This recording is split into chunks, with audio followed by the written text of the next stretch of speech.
안녕하셨어요. 지혜로운 정약사입니다.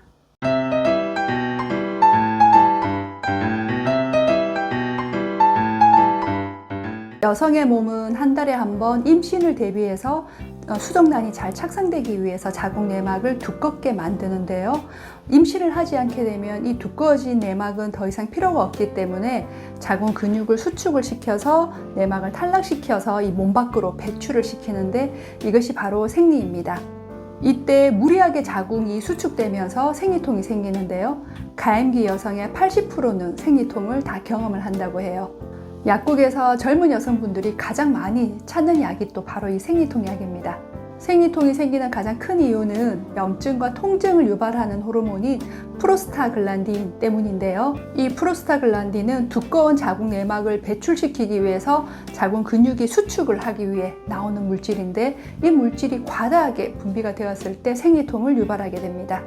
진통제는 이 프로스타글란딘의 생성을 억제를 시켜서 통증을 완화시켜주는 효과가 있는데요. 이 진통제를 드셔도 생리통이 낫지 않는 분들이 있으세요. 처음에는 진통제 하나로 시작을 했다가 시간이 갈수록 점점 먹는 알약의 개수가 늘어나고요. 더 강한 성분을 찾게 되고 나중에는 진통제로도 해결이 안 되게 됩니다.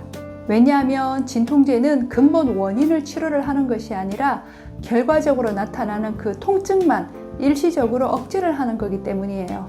에스트로겐의 과다 분비와 같은 여성 호르몬의 불균형도 이런 생리통을 일으키는 원인이 되는데요. 그래서 피임약으로 호르몬을 인위적으로 조절을 해서 생리통을 완화하는 방법을 쓰기도 합니다. 보통 3개월에서 6개월 정도 드시는 동안에 생리통이 완화가 되는데요. 약을 끊게 되면 또다시 생리통이 재발을 하게 되죠. 왜냐하면 이것도 또한 근본적인 치료 방법이 되지는 않은 거고요.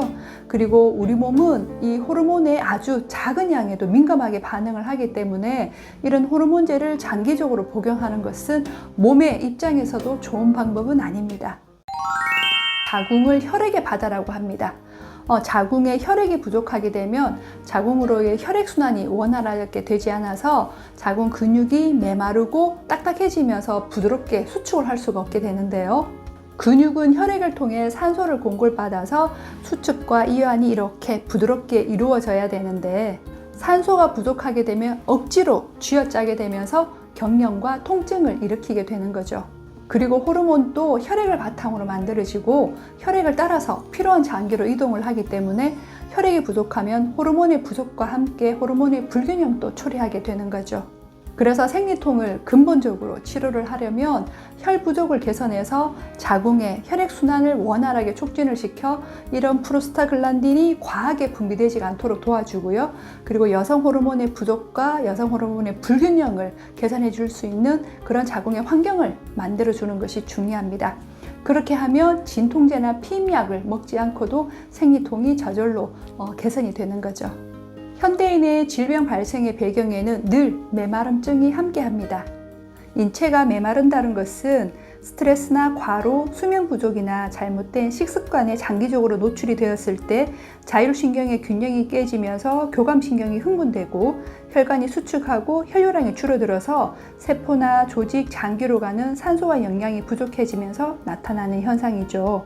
약국에서 상담을 해보면 이런 식습관이나 생활습관을 교정하는 것만으로도 생리통이 훨씬 좋아지는 경우가 굉장히 많은데요.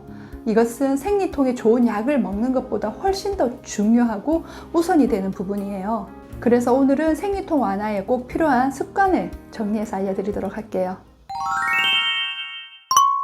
혈액을 만드는 원료가 부족하면 당연히 혈 부족이 생길 수밖에 없습니다. 무리한 다이어트로 인해서 생리불순이 오고 또 무월경이 생기고 생리량이 급격히 감소하거나 생리통이 생기는 경우가 많습니다. 그래서 생리통은 있으면서 다이어트가 꼭 필요하신 분들은 무조건 굶거나 원푸드 다이어트와 같이 영양 불균형을 초래하는 다이어트 방법은 무조건 피하셔야 됩니다. 지난번에 다이어트에 대한 영상을 보시면 당독소에 대한 내용이 나옵니다. 이 당독소는 비만의 원인일 뿐만 아니라 생리통을 일으키는 주범이기도 해요. 그래서 밀가루와 같은 정제 탄수화물과 굽고 튀기고 볶은 음식 대신에 신선한 채소와 좋은 기름, 양질의 단백질을 적절히 드시면서 건강한 다이어트를 하시면 비만과 생리통을 동시에 개선할 수가 있습니다. 커피는 혈관을 수축시키고 동시에 이뇨작용을 통해서 혈액과 체액을 메말려 버리죠. 그리고 칼슘, 마그네슘과 같은 근육의 정상적인 수축과 이완 운동에 필요한 이런 미네랄들의 흡수를 저하시킵니다. 특히 차가운 아이스 커피는 생리통이 있는 분들은 반드시 끊어야 해요. 커피 대신에 항염이나 항경련 작용이 있는 캐모마일 차로 대신해 보시면 좋고요. 캐모마일은 진정 효과가 있어서 생리기간 중에 예민해지는 신경을 편안하게 안정화시켜주는 효과도 있습니다. 그리고 평소에 따뜻한 소금물을 충분히 드시면 메말라버린 혈액과 체액을 보충을 해줘서 커피에 대한 의존도를 줄여줄 수 있으니까요. 커피 대신 소금물을 드시는 것도 추천을 드립니다. 식습관을 교정하는 것 중에서 가장 어려운 것이 밀가루 음식을 안 먹는 거죠. 매번 식습관에 대한 이야기가 나올 때마다 밀가루 음식이 항상 나오는데요. 사실 현대인의 먹거리에서 밀가루를 빼놓고 이야기하는 것은 너무나 어렵습니다. 하지만 어렵지만 너무나 중요한 부분이기 때문에 또 매번 말씀을 드리게 돼요. 밀가루는 대표적인 정제 탄수화물로 여성들의 생식기 질환의 가장 큰 원인인 인슐린 저항성을 일으키는 주범입니다. 인슐린 저항성을 간단히 설명을 하면 밀가루나 과자, 흰쌀밥, 떡, 설탕, 액상과당이 든 음료수와 같이 혈당을 급격히 올리는 정제 탄수화물을 많이 먹게 되면 이를 처리하기 위해서 인슐린도 급격하게 분비가 되면서 혈당이 또 급격히 떨어지게 되는데요. 그러면 우리 몸은 생존을 위해 혈당이 더 필요하다고 인식하고 코티솔을 분비시켜서 다시 혈당을 올리기 위해 이런 음식을 또 땡기게 만들어 버립니다.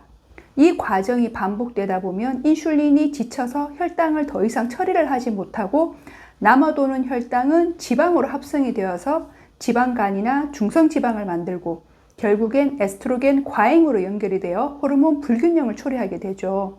게다가 이런 밀가루 음식은 장내 미생물의 생태계를 교란을 시키는데요. 장내 미생물이 바로 질로 유입이 되기 때문에 이 장 건강은 여성들의 생식기 건강과도 아주 밀접한 관련이 있습니다. 잦은 밀가루 음식 섭취로 인해서 장내 미생물의 먹이인 식이섬유가 부족하게 되면 유익균은 줄어들고 또 장 점막은 손상이 되어서 유해균이 번식이 늘어나면서 장내 미생물뿐만 아니라 질내 미생물의 건강성에도 영향을 주게 되는 거죠. 빵이나 과자, 그리고 면, 그리고 달달하고 맛있는 이런 디저트 음식들은 내 입은 즐겁게 하지만 결국 내 몸은 더 괴롭게 만드는 겁니다. 현재 내 몸의 상태는 지금까지 내가 먹어온 음식의 결과라고 해도 과언이 아닙니다. 그래서 아무리 좋은 영양제를 먹어도 음식이 바뀌지 않으면 이 몸은 바뀌지 않습니다.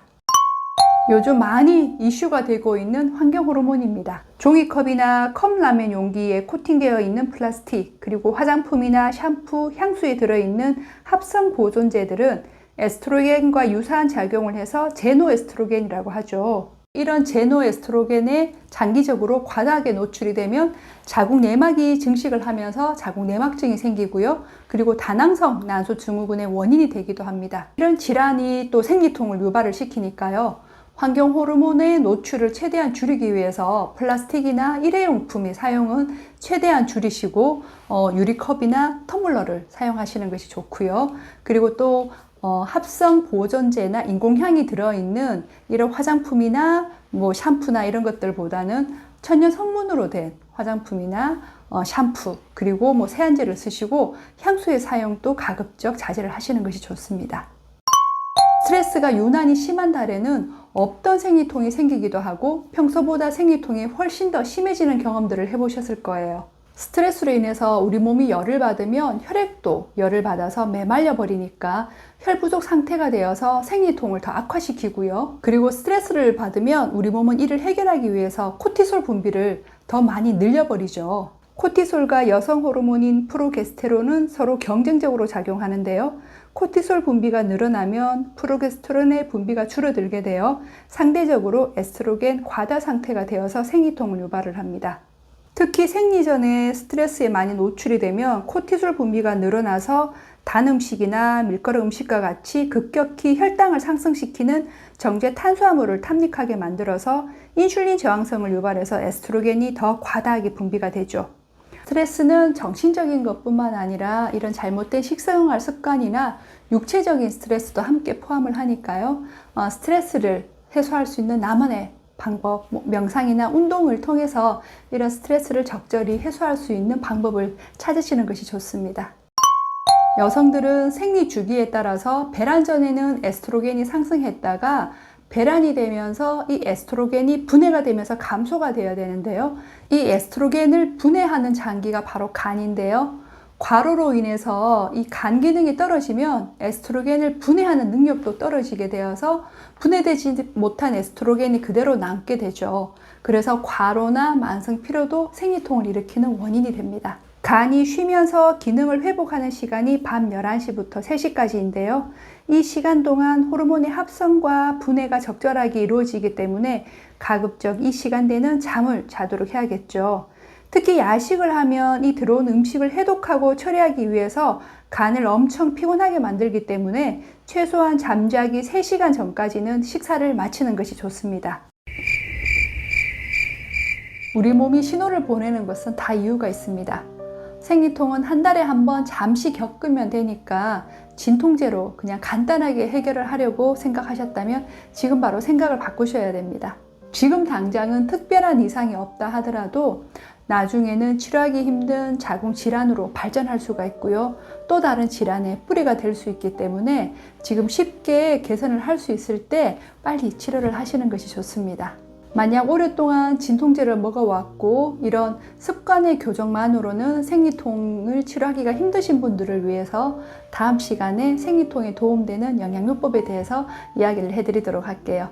지혜로운 정리학사 오늘 이것으로 마치고요. 봐주셔서 너무너무 감사드리고 고맙습니다.